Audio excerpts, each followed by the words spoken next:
À une époque où la seule façon de faire des vues c'est d'avoir écrit dans son titre Review DBS, sinon ta vidéo est morte d'avance, peu importe sa pertinence. Moi, à mes risques et périls, j'ai décidé de braver le danger et d'aller contre vents et marées en faisant une vidéo sur les bases du manga. Une vidéo qui a pour objectif de rétablir la vérité parce que j'ai vu que certaines personnes qui se donnent des airs de connaisseurs ont complètement foiré certaines notions en abordant dernièrement des sujets comme le tournoi dans les mangas. Et en plus, ils ont juste fait ça pour se donner raison sur leur analyse Dragon Ball Super, qui elles aussi sont foireuses. Donc je me suis senti investi de la mission de rendre disponible sur le game francophone des notions et une compréhension juste des mangas. Comme ça, vous n'avez plus le droit de vous plaindre. Après, vous allez choisir de voir les vidéos les plus divertissantes au lieu des vidéos techniques, parce que la mienne, elle est technique et pas du tout divertissante. Mais moi, au moins, j'ai rempli ma mission et j'ai mis la vérité à votre disposition. Cette intro commence à être trop longue, donc j'espère que vous êtes prêts, c'est parti.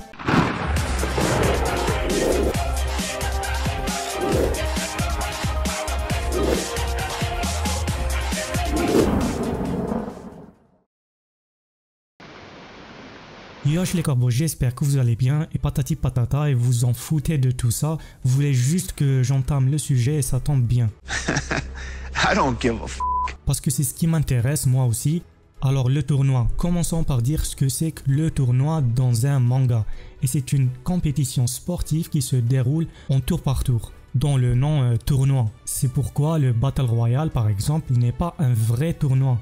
Et donc le tournoi est une sorte de technique d'écriture utilisée par les mangaka dans leurs mangas shonen ou autres comme une facilité scénaristique qui permet à l'auteur d'exposer facilement et rapidement un tas de personnages plus ou moins importants avec une récompense comme excuse commune pour enchaîner énormément de combats, ce qui lui évite de se casser trop la tête et ainsi se concentrer sur le côté spectaculaire, développement de personnages et démonstration du large panel technique et savoir-faire des participants, en se mesurant les uns aux autres, sans que le scénariste tue ses personnages importants dans des combats intenses. Car ils vont suivre les règles du tournoi établies par le scénariste lui-même et vous allez trouver à chaque fois la règle d'interdiction de tuer comme l'exemple DBS avec le tournoi du pouvoir où vous avez des univers qui se font détruire et effacer mais il y a comme règle que les participants n'ont pas le droit de s'entretuer.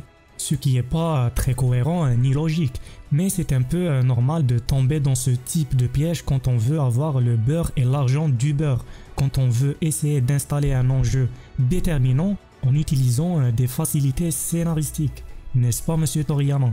Le tournoi n'est ni lié à l'esprit du shonen neketsu, ni à rien, c'est juste une putain de facilité scénaristique qui permet de faire plusieurs choses qui seront trop compliquées à faire autrement, voire impossible de bien les faire dans certains cas et cela sans subir de contraintes comme la mort des personnages après avoir perdu un combat. Si je prends l'exemple de Naruto, l'auteur Masashi Kishimoto a bien compris les implications que peut avoir un grand combat final entre Naruto et Sasuke et a décidé donc de terminer leur combat par les deux personnages qui perdent leurs bras, chose qui aurait été évitée dans un tournoi avec l'arbitre qui aurait stoppé l'action.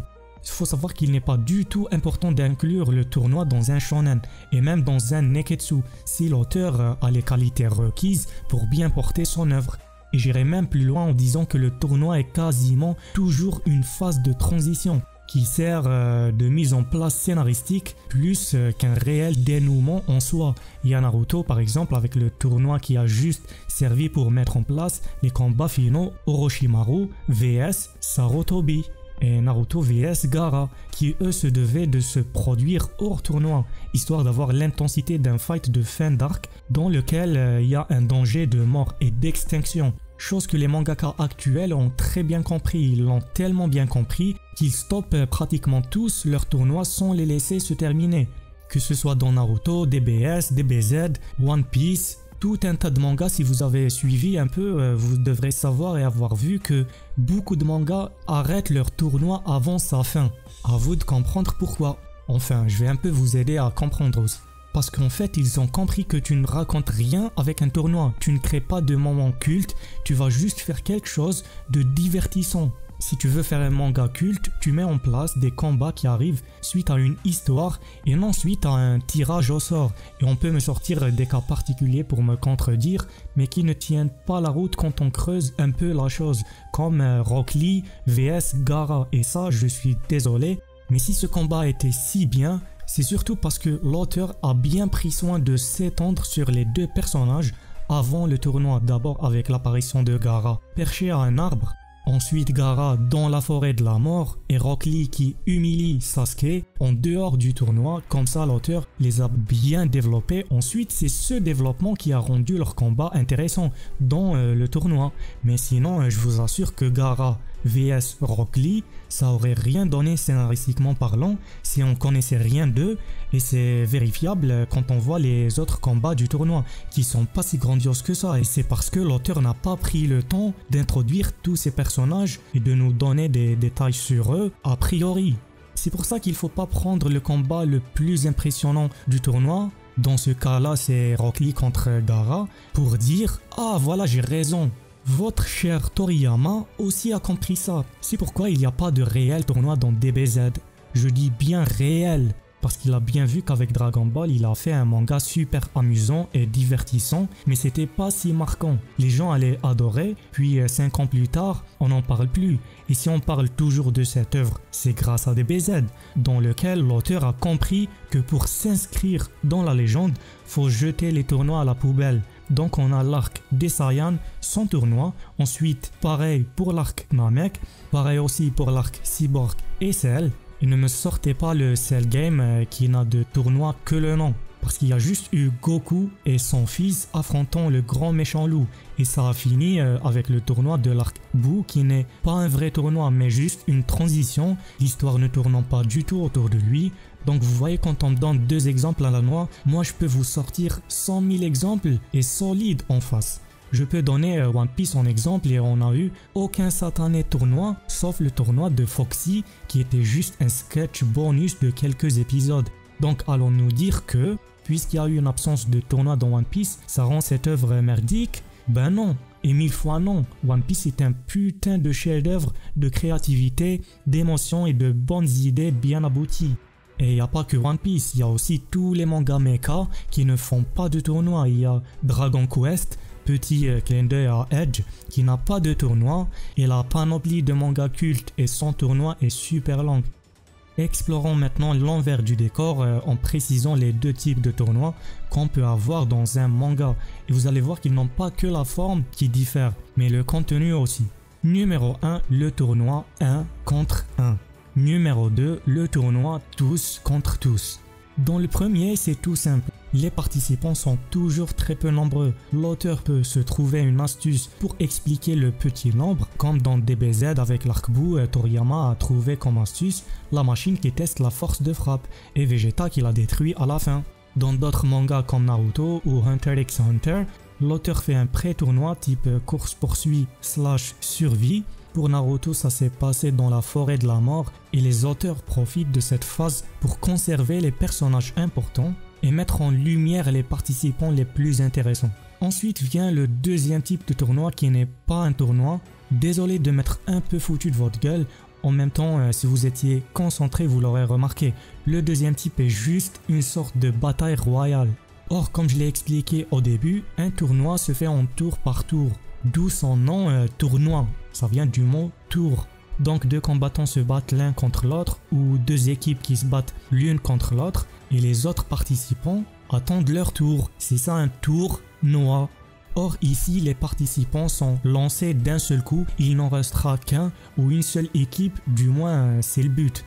Et actuellement c'est ce qu'on a dans Dragon Ball Super. Quelque part je vous ai fait tomber dans le même piège que Toyotaru et même le gars qui a fait la vidéo foireuse pour expliquer le tournoi dans les mangas s'est trompé ici. Il a analysé une bataille royale comme si c'était un tournoi et s'est mis à la comparer à de vrais tournois. Et il a eu un résultat complètement faux, tout en massacrant l'œuvre encore une fois. En fait, à chaque fois qu'il parle d'un manga, il le massacre lui.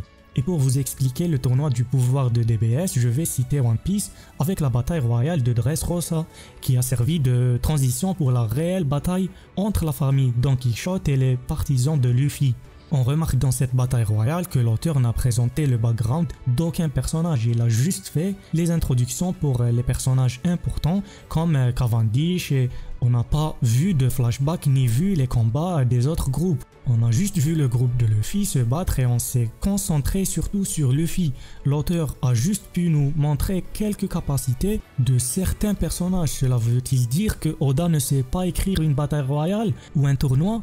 Non, c'est juste que ça s'écrit comme ça. Et c'est similaire avec le tournoi du pouvoir de DBS. C'est pas l'auteur qui sait pas écrire une bataille royale dans DBS. C'est juste que ça s'écrit comme ça.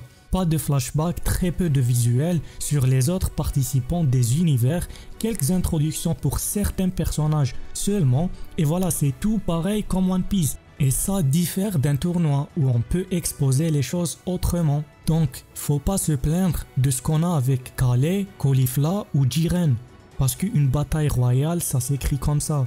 Sauf si l'auteur veut improviser. Mais nous ici on est en train de parler de la base. À la base ça s'écrit comme ça. Ensuite si tu veux faire un truc à toi, tu peux modifier un peu les choses. Parce que là on est en face d'un type de code avec lesquels on peut jouer. Mais si l'auteur fait ça comme ça se fait à la base, faut pas dire que c'est une faute scénaristique. À partir de là, on peut comprendre pourquoi l'auteur ne parle pas de Kale et Caulifla plus profondément avec des flashbacks et des explications plus profondes parce que juste ça ne se fait pas. Et si vous gueulez contre ça, vous êtes juste de mauvaise foi, comme je l'ai dit dans ma vidéo précédente. C'est de la pure haine envers des personnages fictifs, bordel de merde, qui en fait en plus, ils sont bien plus intéressants que cette tête de betterave de Jiren, qui lui a subi le même traitement narratif, voire pire. Mais personne ne s'est levé pour gueuler ou dire pourquoi ce personnage est mis en avant alors qu'on devrait avoir du background parce que là on sait pas qui il est. Là personne n'a gueulé. C'est juste que quand quelqu'un voit Kale, peu importe ce que tu écris sur Kale, ils vont se plaindre. Je vous jure que même si l'auteur avait développé sur 100 épisodes et créé toute une histoire autour de Kale, ces personnes-là auraient quand même critiqué, ils auraient trouvé quelque chose. Je sais pas comment ils auraient cherché, mais ils ont juste une dent contre ces personnages. Ça n'a rien à voir avec le scénario ou quoi que ce soit, parce que ne me parlez pas de critique. Si vous allez voir mes vidéos, vous allez voir que je suis le plus grand critique de DBS. Mais faut pas critiquer pour critiquer. Moi, quand je vois un truc bien, je dis qu'il est bien. Or là, c'est de la critique pour de la critique. La haine de Kale, c'est juste parce que ces types haïssent du plus profond de leur cœur Broly. Ils n'ont pas supporté de le voir dans ce personnage de Kaido. Et voilà, moi j'ai pas supporté qu'on dise rien sur Jiren, mais juste quand on voit Kaido, tout le monde est remonté. Sérieusement, parce que Jiren, ce gars, il a aucun background. Genre, il a l'ultra instinct, mais l'ultra instinct ne devrait pas te permettre d'échapper à l'emprise temporelle exercée par Hit, ni de stopper son attaque avec un regard. L'ultra instinct, ce n'est pas une barrière de ki ou de la télékinésie normalement. L'ultra instinct, c'est juste des mouvements améliorés et parfaits, donc on ne nous explique rien sur lui et ses pouvoirs. Mais je suis désolé, mais si c'est ça votre postulat, alors Kale est au même niveau parce qu'elle aussi elle est forte. Quand elle traverse le Kamehameha du Saiyan Blue, c'est quoi ça? C'est une preuve de force ou de faiblesse? Elle aussi alors elle est forte. Donc ça devrait vous suffire comme argument. Ensuite elle se contrôle pas, mais justement ce point rend le personnage intéressant. Ça ne fait pas d'elle une personnage simple mais une personnage compliquée, ce qui la rend vraiment intéressante. Votre Jiren, on n'a rien eu sur lui et vous nous dites que pour lui ça va, ça roule. Et pour quelle raison? Ah bah juste parce que lui il est fort. Bordel de merde de raisonnement. En plus du design le plus foireux qui a existé dans un manga, une tête de betterave avec une combinaison et deux prunelles comme yeux, et on me dit « Ah, regarde ce gars intéressant, il est meilleur que Kale ». Ben, je suis désolé mais non. Kale est bien mieux introduit et si on ne nous a pas encore parlé de sa relation avec Caulifla, c'est parce qu'on est dans une bataille royale. Sérieusement, moi j'étais pas actif sur YouTube, mais le nombre d'escrocs pseudo-connaisseurs de manga qui accumulent les centaines de milliers d'abonnés pour dire de la merde, c'est ce qui m'a obligé de relancer ma chaîne. Je vous assure que moi, ces types n'existeraient pas, moi je ferais certainement beaucoup moins de vidéos. Mais quand j'ai vu des raisonnements d'escrocs balancés sur des affaires comme Boo, Broly, le canon, pas canon et l'analyse des échelles de puissance complètement ouf, ben j'étais obligé de faire quelque chose. Voilà, pour finir rapidement, parce que là je dois aller me branler, je vais vous résumer point par point les raisons de faire un tournoi. Numéro 1. Enchaîner plusieurs combats les uns après les autres très rapidement, sans trouver une raison à chaque fois.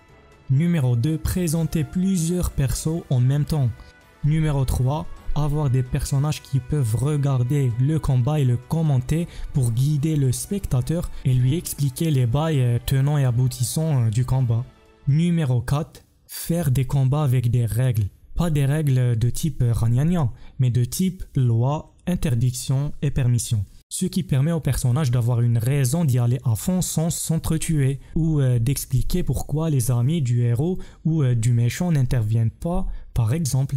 Numéro 5. Donner à des personnages une raison de se battre alors qu'ils n'en ont aucune à la base.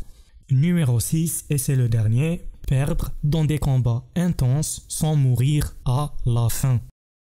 On est arrivé à la fin, regardez mes autres vidéos, vous pourrez sûrement trouver votre bonheur. Abonnez-vous pour rester informé, partagez cette vidéo sur Facebook et Twitter. Faites un tour sur le site Manga Draft, vous y trouverez mon manga de 3 pages, il s'appelle Obsession, disponible gratuitement. Sinon, visitez mon site web qui contient mon manga principal Contrast, manga disponible en version numérique et en version papier sur Amazon. Tous les liens sont en bas sous la vidéo dans la description. Quant à moi, il ne me reste plus qu'à vous dire prenez soin de vous, faites le plein de mangas, sayonara.